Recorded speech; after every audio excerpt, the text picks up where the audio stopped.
estratégias empresariais na nova economia verde, análise de riscos versus análise regulatória.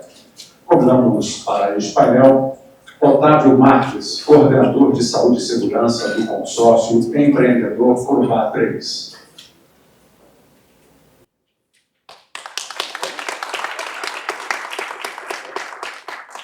Michele Oliveira, CEO da PMA Ambiental.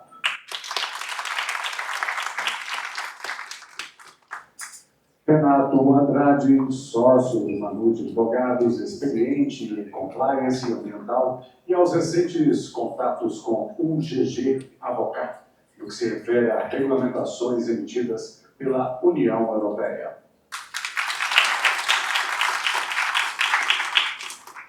Para mediar este debate, convidamos Diego Coite, sócio do Manu de Advogados.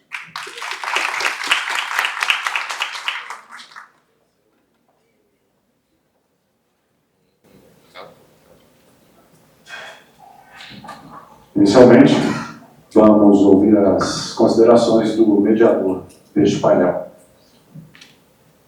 Olá, bom dia a todos e a todas.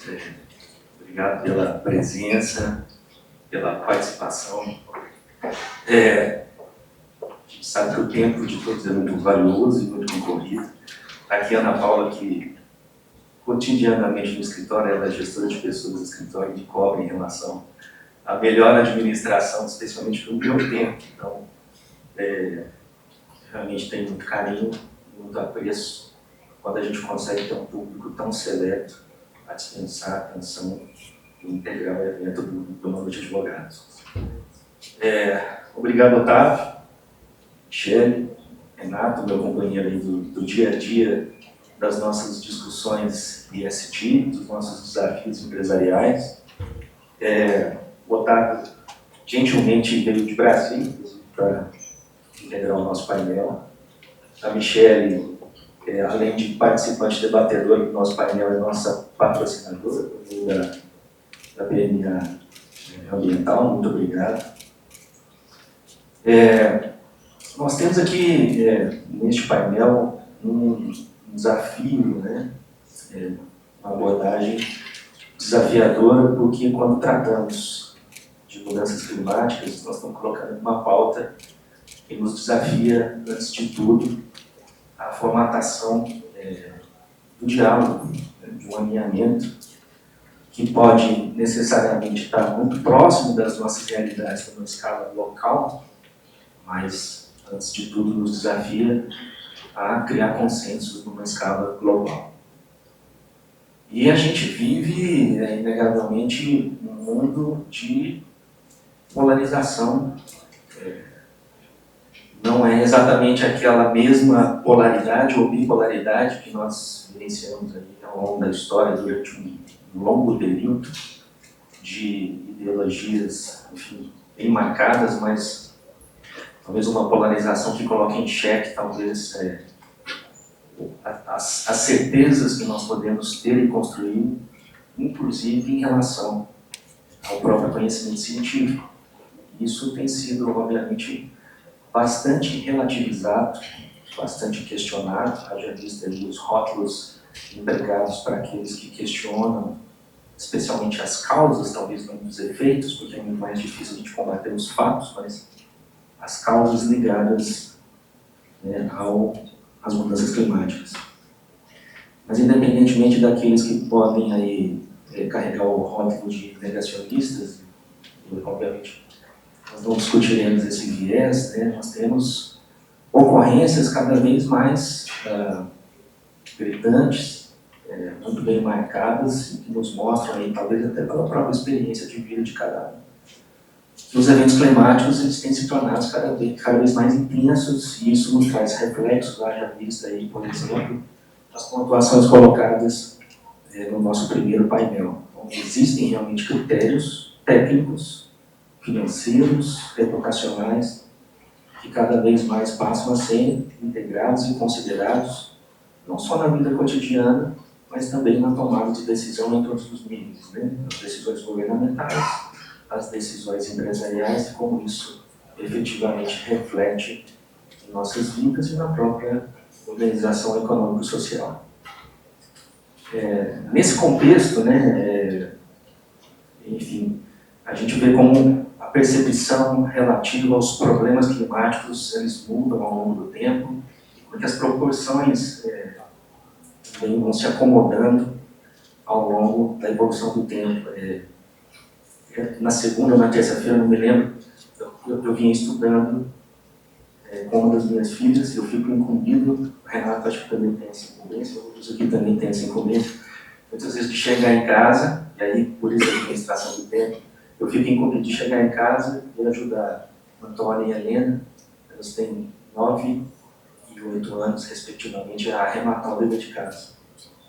Então, às vezes eu, às vezes Copilot, ChatGPT, vamos tentar arrematar o dever de casa das meninas. E aí a Antônia está na 5ª série, a gente estava estudando ciências, e eu achei bastante curioso, enfim, inclusive na preparação para esse painel, que no capítulo de mudanças climáticas havia uma discussão relacionada ao problema da camada de ozônio, que já não está retratado no material didático da escola como o grande problema que me foi apresentado quando eu cursei a 5ª série, no início dos anos 90. E aí entendendo que existem caminhos de consenso, existem aderências capazes realmente de produzir resultados interessantes nesse desafio da escala global. Então, o protocolo de Montreal do final da década de 80, né, estabeleceu métricas, estabeleceu compromissos que foram objeto de adesão, especialmente do setor privado, para substituir os gases que, à época, eram aqueles mais nocivos e estavam presentes ali, especialmente em aerossóis, linha branca, algumas linhas de produção de químicos, enfim, né, são os CFCs em geral. Isso foi incorporado na indústria de modo que hoje, quando a gente, por exemplo, para estudar isso na escola, como acontece com minha filha, o problema da camada de ozônio já tem um viés. Tem um viés de solução com a possibilidade de superação disso, segundo o que está apontado no material didático, entre 2050 e 2060. Então, nesse contexto, assim, existem caminhos. Como é que a gente vai conseguir efetivamente trilhar esses caminhos? Num mundo em que as distâncias estão reduzidas, mas isso tem efetivamente mostrado ou levado para um outro nível as nossas próprias divergências, que eu acho que é um grande desafio para o estabelecimento de soluções, digamos assim, para as questões envoltas aí na discussão das mudanças climáticas. E nesse contexto, né, dessa fragmentação, dessa polarização, necessidade de construção de consensos, é que eu gostaria de iniciar o nosso debate. Direcionar talvez ao Otávio, assim, como é que as empresas, né, a gente tem eventos climáticos que afetam as atividades econômicas inegavelmente. Então, o que é que a gente pode fazer? Como é que as empresas podem ou devem se comportar frente a esses eventos climáticos, e é o que a gente tem de mais imediato, para poder acomodar os seus riscos e os seus próprios negócios? Boa tarde, gostaria de agradecer a oportunidade de participar desse painel, a iniciativa, né, do evento, os painéis anteriores de altíssimo nível, né, vamos ver se a gente consegue manter aqui esse nível elevado. Agradeço aqui a participação. Bom, é inegável que as mudanças climáticas estão impactando financeiramente e vão continuar impactando financeiramente as empresas. Isso é indiscutível. Perfeito, o Diego colocou perfeitamente um exemplo da camada de ozônio, né, que houve uma regulação no passado, houve uma modificação de todo o processo de empresas, né, vindo de encontro ao painel anterior, a empresa é especialista nisso, ou seja, já nasceu para otimizar processos, né. Hoje, as empresas elas têm que ter uma conscientização que otimizar processos é uma realidade. A gente não está falando agora full otimizar processo no futuro, ela tem que otimizar processo hoje. Um exemplo clássico é a agricultura, por exemplo. Estou ali na região do centro-oeste do Goiás, onde a gente tem 6 meses de chuva, 6 meses de seca. Então eu tenho uma janela hidrológica clara onde eu tenho que plantar e colher, né? Hoje a gente já consegue fazer 2 ciclos ali de colheita com a safrinha. Mas se essa janela hidrológica ela reduzir, o que eu tenho que fazer? Ou eu abandono a atividade e faço outra atividade, ou eu tenho que já começar a desenvolver, cultivar, né, que consiga se adaptar a um regime hidrológico menor. Desenvolver, cultivar não é de um ano para o outro, 10, 15, 20 anos. Então as empresas já têm que começar a trabalhar, otimizar processos, né, olhar o risco como oportunidade. Onde eu consigo melhorar o meu processo e financeiramente ganhar com isso. As enchentes, as secas, elas estão acontecendo, né? A gente tem um processo de desmatamento intenso, né, na Amazônia, né, onde consegue alterar todo o ciclo hidrológico do país, principalmente São Paulo. Então a gente tem uma mudança climática evidente, né? E os dados também, quando a gente consegue muitas empresas, muitas instituições desenvolvendo modelos matemáticos climáticos, né? Modelos matemáticos climáticos são muito complexos, tem muitas variações, né? Eu falo que trabalhar com o meio ambiente é um modelo matemático absurdo, né? Fico até feliz de um evento, né, o SG sair da academia e da área ambiental e ter uma empresa de advocacia, né, vários advogados entrando no tema, né, a parte regulatória. É necessário isso acontecer. Então, as empresas elas têm que analisar o risco e otimizar processos para poder garantir uma sobrevivência, porque senão não vai conseguir sobreviver.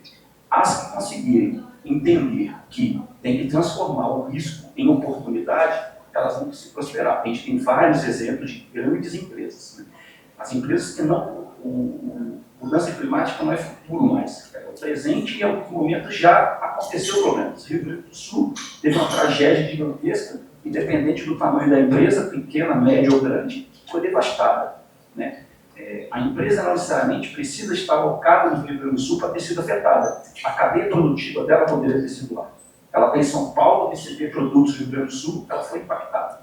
Então a gente tem vários impactos indiretos nas empresas. Eu tenho empresas de logística que não conseguiam fazer o transporte, eu tenho empresa que recebia matéria-prima, que não consegue matéria-prima, eu tenho empresas que não inadimplência porque os fornecedores não estavam pagando, enfim, não estavam entregando material. Então, a análise financeira dessas questões ambientais, ela não está mais só na discussão ambiental, ela é uma discussão financeira, investidores. A gente teve exemplo aqui de um impacto aqui mínimo numa cidadezinha ali do Maranhão, que um investidor lá da Europa estava analisando. Então é global, né? Então quando a gente, é uma cadeia de interação extremamente complexa, né? Com várias variáveis, e se as empresas não olharem, não perceberem que meio ambiente, né, não é só mais uma despesa, e sim um investimento, né? A diretoria, os executivos, os bancos, as empresas de financiamento têm que entender que meio ambiente é necessário estar no plano de negócio, né? Em algumas áreas custa caro essas alterações, mas se não tiver previsto, mapeado cenários de alteração, né, com simulações de modelos para adaptar, a gente vai ter um agravamento financeiro muito sério. Michele, por favor. Então, bom dia a todos. Obrigada pelo convite.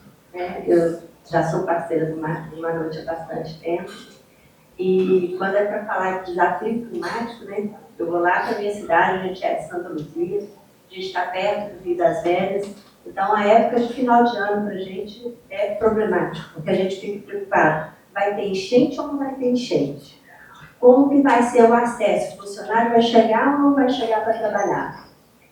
a logística, vai ter jeito do caminhão passar ou não vai ter jeito do caminhão passar. Então, tudo isso é muito preocupante, né? A gente tem hoje uma preocupação não só local, né, de desafios climáticos. Quando se trata, por exemplo, a gente teve, há tempos atrás, houve um problema no Canal de Suez. Mas o que o Canal de Suez tem a ver com a BMA, uma empresa que está lá em Santa Luzia, no interior de Minas? A gente importa matéria-prima e o caminho, a rota, era pelo Canal de Suez. Impactou a rota marítima de várias empresas de logística e nós fomos impactados com isso. Chegou uma hora que a gente não tinha matéria-prima, porque apesar de a gente tratar a matéria-prima com antecedência, ter um estoque, chegou um momento que a gente ficou totalmente preocupado e à mercê de uma coisa que a gente não tinha o menor controle sobre ela.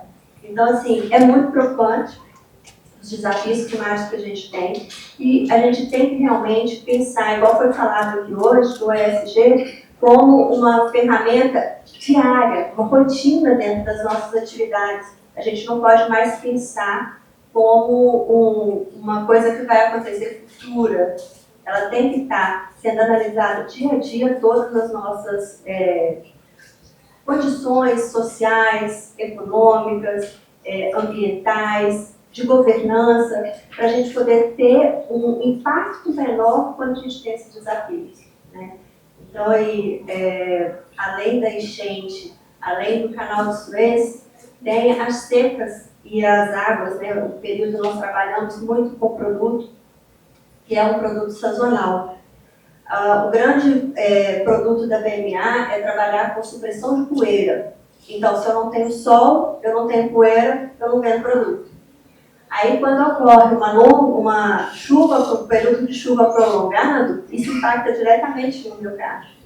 Mas ao ponto de eu chegar e ter que trabalhar, como a empresa vai trabalhar essa questão, para não, futuramente, né, não impactar tanto no nosso desempenho financeiro se a chuva prolongar demais, que é o que está acontecendo corriqueiramente, né? Ao longo dos anos, as chuvas vão prolongando. E quando vem a seca, ela vem assim, enorme, vou assim dizer, já não é mais uma seca comum, ela já é uma seca que a poeira ocorre mais do que ela estava acostumada também. Então a gente tem que se adaptar a isso, tem que se programar para que isso não impacte diretamente na empresa. E aí vem o controle de matéria-prima expressivo, uma otimização de processo que já faz parte do dia a dia, e vários outros critérios que a gente tem que ter para poder manter essa cadeia funcionando de maneira adequada, vou assim dizer. Excelente, a gente tem realmente muitos desafios. Eu sempre, na minha atuação especificamente, com a equipe ambiental, está focada em todas as questões ligadas ao meio ambiente, especialmente na regulação ambiental e licenciamento ambiental. Mas essa é uma agenda que tem sido pressionada, tem se tornado cada vez mais complexa em razão desse cenário de mudanças rápidas, bem marcadas que a gente vem vivendo. E aí, Renato, em relação aos posicionamentos de Otávio e Chego, né? Os indicativos são claros de que a gente precisa realmente construir elementos, construir os caminhos para que as empresas possam incorporar essas condições cada vez mais adversas, inclusive a própria produção, os seus próprios negócios, nos seus planejamentos, nos seus mecanismos de controle, né? Você entende, o que você acha que é o nosso cenário de desafio para essa incorporação? Como melhor definir os planejamentos em relação a eventos sobre os quais a gente pode atuar realmente preventivamente, mas a gente não tem controle direto? Perfeito, bom dia a todos e todas aí. Queria agradecer ao Diego o convite, né? O convite para compor esse painel. Enfim, eu gostei muito do que o Leonardo falou no primeiro painel, que assim, vai muito do que a gente está discutindo de mudanças climáticas. Você pode ter sua opinião, mas não pode ter seu fato. O fato é que o aquecimento global é um fato, né? A causa a gente pode debater, mas é um fato. Então, a gente pega alguns exemplos que são muito claros, que está na mídia, por exemplo, aqueles incêndios na Califórnia, que cada ano piora, o impacto que isso tem nas empresas, na economia, Que imagine que todas aquelas casas que pegaram fogo, elas tinham seguro, ou outras não tinham. E a partir disso, o incêndio, causas ambientais, antigamente eram cobertas pelos seguros. As companhias de seguro viram que isso é um risco, e nós vamos falar de risco aqui também, né? E passaram ou a não segurar casas contra incêndios ou cobrar muito caro. Quando as casas não têm seguro, as pessoas, os proprietários, não conseguem financiar, então não conseguem investimentos nos bancos. Então, se elas não conseguem investimentos nos bancos, elas não conseguem comprar ou, né, fazer hipoteca das suas casas. Isso não gira economia. Então, enfim, isso acaba virando um ciclo e aí vicioso, né? Se você não tem medidas para adotar após os eventos climáticos, que, como bem disse o Diego, eventualmente a gente pode prever alguma coisa, mas a gente não consegue controlar, né? Isso entra no direito força maior, que a gente discute tanto, né? E antes de entrar nisso também, Diego, eu queria trazer que o que eu estava falando é importante. Poxa, escritórios de advocacia discutindo ISD, e, na verdade, na fala, né, da minha apresentação, é um trabalho que a gente faz com o GGC, que é o nosso escritório na França, e a gente liderou esse projeto nos escritórios ao redor do mundo. Nós somos também uma empresa, e a gente também tem a nossa responsabilidade. Então a gente, há algum tempo, também tem adotado práticas de ISD no escritório. Por exemplo, essas garrafas aqui, a gente tinha até alguns anos atrás, são garrafas plásticas. Nós adotamos zero plástico no escritório. E aí temos garrafas agora de vidro, que são um dificultador, por exemplo, para a água gasosa. Mas, poxa, a gente não podia ficar nesse impedimento, nesse obstáculo e não agir. Então começamos a agir. Tivemos um impacto, gente, no escritório de São Paulo a gente não sente tanto, mas o que de Belo Horizonte está ficando muito quente, né? A gente teve períodos muito quentes, especialmente no ano anterior, 2024, 2023. Isso impactou o escritório, porque o ar-condicionado não deu conta. E aí tivemos isso no prédio inteiro. Então a gente, poxa, isso está sendo impactado no trabalho. Um dia que estava tão quente que o ar-condicionado não estava dando conta que a gente pediu para as pessoas continuarem de casa. Muita gente achou péssimo, vocês podem imaginar, né? Enfim, home office é obrigatório. Hoje não tem gente trabalhar no escritório porque estava muito quente.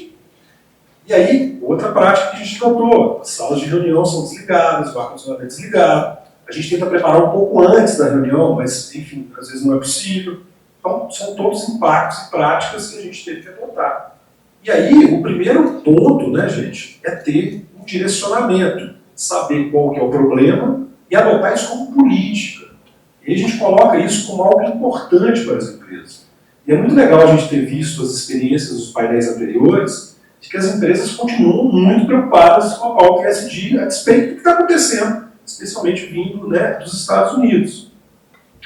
E isso é importante, e a partir daí que a gente vai conseguir ter algum mapeamento do futuro. Muito do que a Michele falou também agora, desse agir localmente, do efeito borboleta, que também foi citado, é um mandamento que já vem da pauta ambiental há muito tempo, que é o Global, né? Que é o Think Global e Act Local. Então a gente sabe que é um problema mundial, mas a gente tem que agir aqui, no que a gente consegue atingir.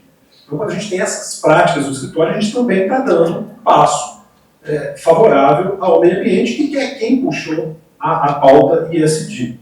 E a gente vai discutir que isso vai além também.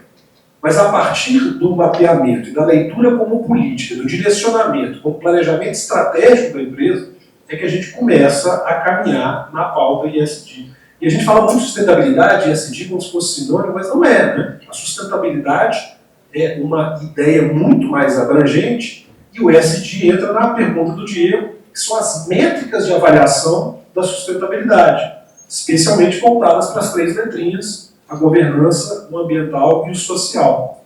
E tudo começa, Diego, não tem jeito, apesar do G estar no final, e no nosso acrônimo nacional, que é ASG, também está no final, tudo começa com governança. Né? Então, para começar e para provocar a próxima rodada de perguntas e respostas, eu acho que o primeiro é inserir a análise ESG dentro da governança, dentro do planejamento estratégico.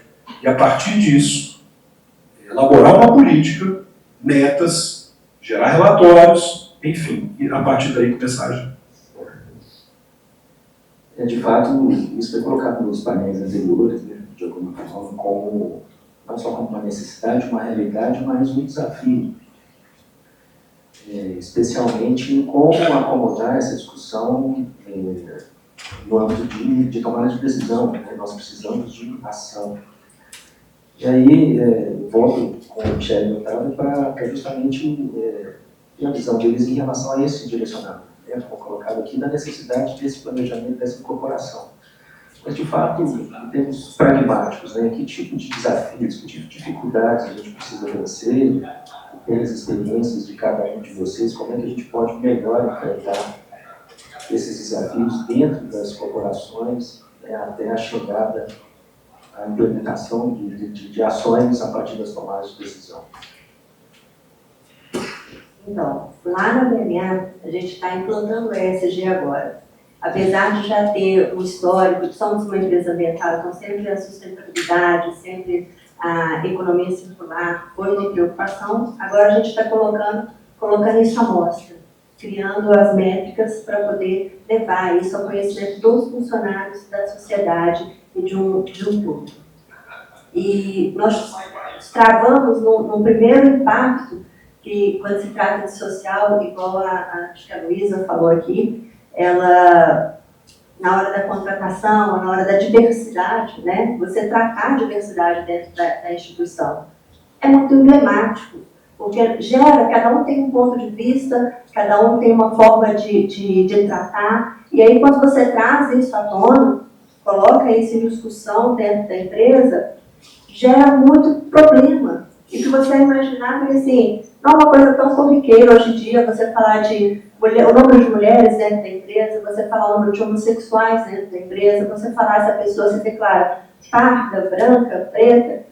Dentro da nossa empresa, nós temos pessoas de várias, branca, preta e várias outras, e aí as pessoas não se declaravam. Elas não se declaram.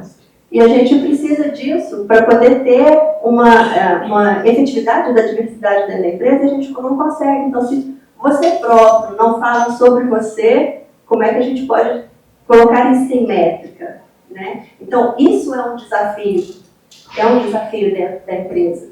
E como esse, tem vários outros. A gente implementou a coleta seletiva. Excelente, fazemos a coleta seletiva, todo mundo entende. O plástico, numa grande maioria, a gente consegue estar uma destinação correta, mas a cidade não tem coletas seletivas. Então a gente faz a coleta seletiva e na hora de descartar, vai tudo junto. O funcionário vira para mim e fala assim, para que eu vou fazer isso? Ah, não, bobagem. Isso não cabe, né? Eu estou fazendo à toa, está perdendo meu tempo. Então, assim, é um desafio muito grande que a gente tem dentro da empresa com pequenas coisas, né, que hoje para a gente já é corriqueiro. Eu morei nos Estados Unidos até recentemente, né, e lá você tem o reciclável, você tem o comum, e você tem a biomassa, você tem o orgânico, que você vai ter a biocompostagem, tudo lá certinho.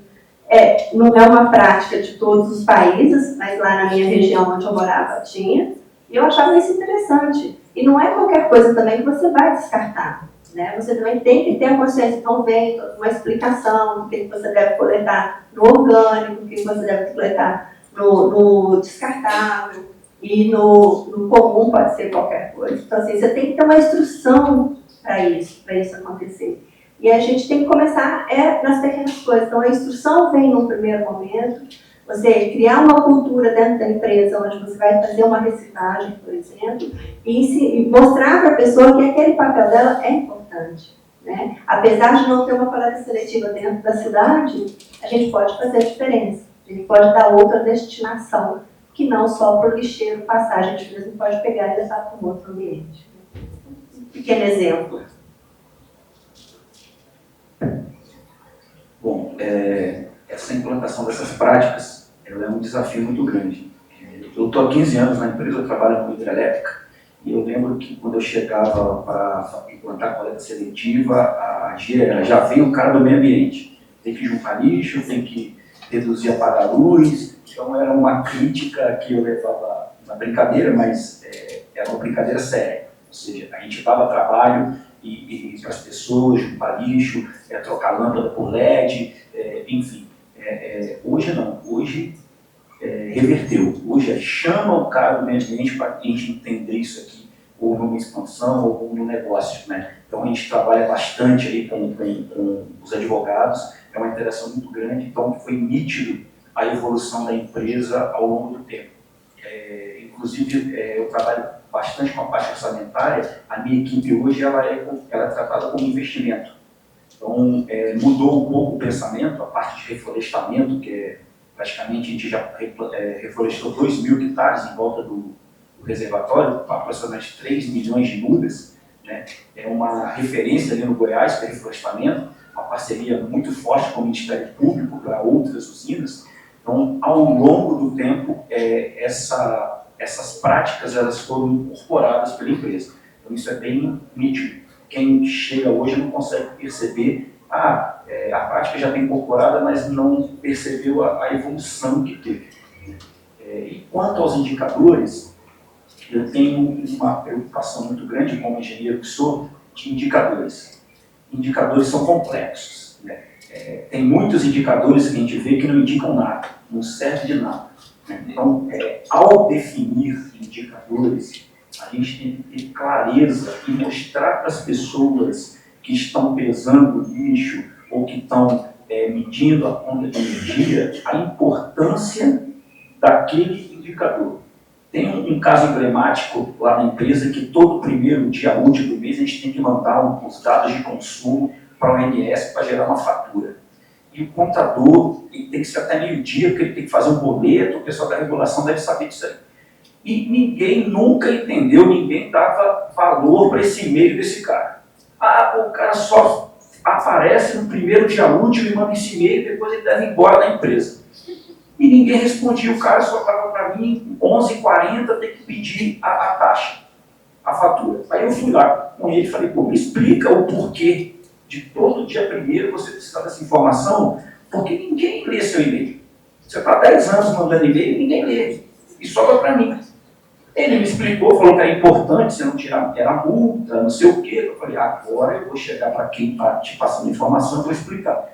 Nunca mais deixar de responder o cara. Então, é importante a gente explicar para a base, né? É importante os executivos estarem inseridos, porque não adianta também, eu abrir uma gerência de meio ambiente, eles vão trabalhar com SG, o problema é deles, tem um orçamento, e não me perturba, e eu tenho os indicadores lá no Power BI, numa televisão espalhada, no relatório de sustentabilidade. Então, essas diretrizes têm que vir dos executivos, né? E a equipe base que vai gerar esses dados, ela tem que saber a importância desses dados, né? O que esses dados vão gerar. Porque senão vai ter dados, eu já fui em várias empresas que você tem um painel que ninguém nem entende, às vezes os dados estão errados já tem um tempo. Esses dias mesmo eu descobri que tinha uma medição lá de vazão, nossa, que já estava multiplicado por 1000, já tinha 6 meses. E ninguém percebeu. E ainda estavam querendo justificativa no plano de ação porque aumentou. Alguém digitou um zero a mais aqui. Ou seja, as pessoas, quando dão indicadores, eu sou bastante crítico, porque os indicadores são importantes, porque eles têm que ser medidos, senão eu não consigo tomar decisões, mas eles têm que ser bem estabelecidos e a orientação de base, né, quem vai gerar esses dados tem que ter consciência da importância aonde vai chegar esses indicadores. De fato, a formação da cultura organizacional, acho que em qualquer nível, qualquer que seja a organização, é sempre um grande desafio, de forma que, com isso, nós possamos incorporar e gerar valor, né? Efetivamente, a partir disso, dessa incorporação, atingir significância nas novas condutas e nas condutas a serem adotadas, né? Bom, eu tenho algum tempo de experiência com licenciamento ambiental, eu comentava com o Otávio no café antes do início do evento, né, trabalhando inicialmente aqui em Minas Gerais, quando aqui cheguei em 2006, quase 20 anos, com licenciamento ambiental de usinas hidrelétricas, que é um negócio que está no foco aí da atuação profissional do Otávio. E o meu foco dentro desse licenciamento era a análise de aspectos socioeconômicos do licenciamento de hidrelétricas.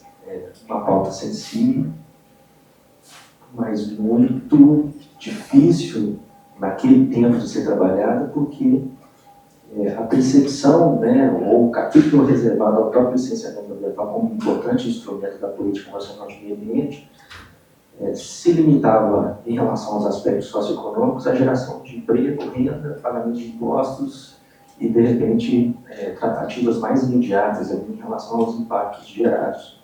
Então, construir uma pauta mais ampliada, sempre no limite da responsabilidade da atuação, foi um desafio nesse contexto de licenciamento ambiental.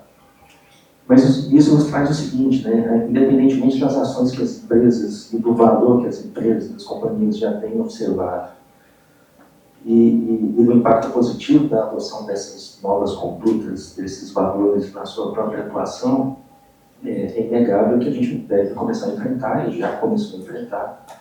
O Brasil já tem uma política nacional de mudanças climáticas, embora pouco conhecido, pouco efetivo. A gente certamente passará a encontrar aí novas exigências regulatórias que vão efetivamente ao encontro ou de encontro, a depender da postura de cada um, em relação à pauta, ao trabalho já desenvolvido pelas companhias. Então, diante desse cenário de desafios, diante de eventos climáticos que impactam diretamente os negócios, né? Como melhor acomodar, ou como melhor nos preparar para essas exigências que virão, né? Como é que a gente pode, se é que a gente pode dar um passo antecipatório em relação a essas questões regulatórias, e talvez essa rodada possa começar com você, Renato. Bom, só pegando um gancho no que o Otávio deixou de falar, e eles falaram que a sua fala foi perfeita, é tudo questão de cultura, né? E a cultura empresarial é um desafio muito grande. Lembra que eu falei a parte do G, que talvez ele devesse estar no início? Tudo começa com a governança. Não adianta, a gente não vai conseguir transmitir aos demais níveis hierárquicos da empresa se o exemplo não começar de cima. Então, essa é uma frase, né, do compliance, o exemplo é top-down, né, tem que vir de cima. Então, a alta administração tem que encampar as práticas ESG, inserir aquilo no seu planejamento estratégico, e comunicar, e treinar. As pessoas precisam entender o porquê, o propósito por trás daquelas práticas. Não só porque aquilo pode resultar em sanções financeiras, mas isso também é importante que seja passado, mas especialmente na questão reputacional. A gente sabe que o ESG ele é um dos instrumentos mais eficazes na geração de valor para a empresa. O que você disse também, Diego, é muito importante que se a gente pegar a questão dos investimentos, esse mundo dos investimentos, vai falar o seguinte, olha, todo empresário busca 3 coisas. Aumentar a lucratividade, diminuir o custo e gerar valor. E aí, então, o ESG surge como uma oportunidade de gerar valor. Mas agora ele também está inserido nos outros 2. Porque a partir do momento que uma empresa adota e comunica bem as práticas ESG, ela tem um ganho concorrencial, nesse sentido, para aumentar a lucratividade e colocar o ESG dentro da análise de riscos permite você prevenir e mitigar perdas financeiras e reputacionais e, eventualmente, cortar custos, que a gente está falando aqui também. Então, acaba que ele vai permear essas três grandes máximas do mundo dos investimentos e vai conseguir, e aí entrando na sua pergunta, já antecipar algo que vai vir com o regulador. Porque, a verdade, a gente sabe que é muito próprio disso.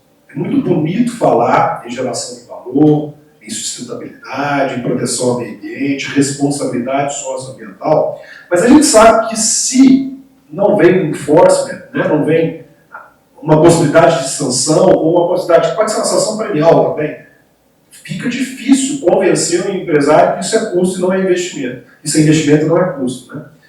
Como você mesmo disse. Então eu acho que isso vem de uma boa prática que deve ser adotada pela empresa em busca de valor, e isso vai gerar lá na frente um ganho. E aí, pegando um gancho na sua pergunta também, no final do ano passado, 2024, nós estamos falando de novembro de 2024, teve um guia de integridade da CGU, Controladoria Geral da União, sobre os programas de integridade, informando que como ela vai medir os programas de integridade, então, claro, o foco da CGU aqui é diante de um ato corruptivo, para orientar um processo de acordo de leniência, enfim, quais seriam as medidas tomadas, mas o interessante é que ela colocou como atenuante e como medida de responsabilidade da empresa o que ela adotar de responsabilidade socioambiental. Então, não está medindo só a integridade, a questão ética e a questão da proteção ao poder público contra o ato corruptivo. A partir do final do ano passado, é uma prática que vai ser levada em consideração a partir de eventual ato contrário ao poder público, que pode ser que não seja evitável. A gente está falando de empresas aqui muito grandes. Então, eventualmente, um funcionário tem algum tipo de problema com o poder público, que aquela empresa treinou, comunicou, tem política, mas não conseguiu evitar. E aí, na hora que a CGU vai verificar a razoabilidade e proporcionalidade da sanção, ela vai verificar não só o programa de integridade, a governança, mas a responsabilidade socioambiental da empresa. Então, olha que interessante. Então, no final do dia, está vindo um enforcement aí, está vindo uma lei. Então, quem já adotava isso conseguiu antecipar muita coisa. Então, eu acho que a forma de ter, de fato, um programa implementado. Colocar o ESG desde a alta administração, na análise de risco, no planejamento estratégico e, obviamente, que é o que a gente falou aqui também, não é só formalizar, gerar evidência da comunicação, do treinamento, das práticas efetivas. Porque isso vai gerar valor e vai até evitar sanções, cortar custos e aumentar aí a lucratividade da empresa. Alguns comentários, suplementar. Eu concordo plenamente. Acho que o mercado em si, ele já vai gerando, né, a população já tem uma consciência ambiental muito diferente de alguns anos atrás. Então, o consumo, a procura por consumir de empresas que tenham uma responsabilidade social, ambiental, de governança, ela já está estabelecida. Né? Lá onde eu trabalho, a gente faz uma análise no processo de suprimentos. Né? Algumas empresas, inclusive, nem participam mais do nosso processo de suprimento, porque falam que nem tem toda a documentação que a gente exige. Então, tem uma análise legal lá que são mais de 30 itens e, obviamente, isso faz uma peneira. Né? Empresas que não têm a estrutura, né, na parte de governança, ambiental e social, elas não participam, né? E para participar, obviamente, esse investimento paga-se mais caro por selecionar essas empresas, mas é uma opção da empresa, porque ela é uma contratada, então a gente tem corresponsabilidade. Né? O processo de prestar serviço para a gente poder pagar, antes da gente pagar a nota, por exemplo, a gente pega toda a folha de pagamento, fundo de garantia, todas as atribuições fiscal e trabalhista, senão a gente não emite. Se tiver 50 funcionários, é analisar todos os documentos dos 50 funcionários para ver se teve todo o repasse, senão a nota fiscal não é liberada e é suspensa a atividade. Isso custa caro. Por quê? Bom, a gente vai colocar no nosso processo de suprimento empresas qualificadas. Mas é o preço que a gente paga por ter 10 anos sem processo algum e contencioso em processos trabalhistas. Às vezes até tem o processo, mas a empresa ganha o processo porque é indevida a solicitação. Então, isso agrega valor à empresa. Então, quando você tem uma cultura dessa, a empresa tem que saber que ela tem que pagar. A gente tem um programa de incentivar algumas empresas locais a se qualificar. A gente dá treinamento, orienta como que consegue as documentações para poder também incentivar o mercado local, que é importante. Né? Obrigatoriamente, a gente trabalha com 5 empresas em processo de licitação. 3 empresas têm que ser do estado do Goiás, né, para incentivar o mercado local. Então, isso é uma cultura que já vem ao longo de mais de 10 anos, a gente já vem trabalhando isso. Então, isso é muito importante, essa percepção. O mercado ele vai entender isso. No nosso caso, é um mercado regulado, tem uma venda direta.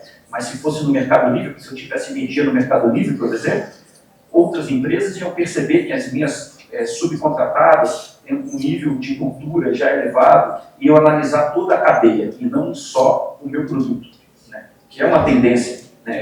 Mercados mais exigentes, eles não olham só o seu produto, olham toda a sua cadeia. Tem mercado, tem trabalho escravo, tem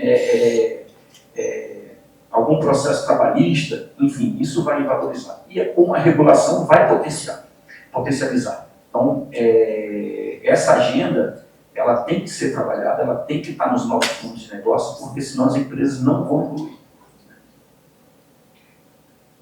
A gente, na BNA também, a gente procura aplicar todas as regulações, né?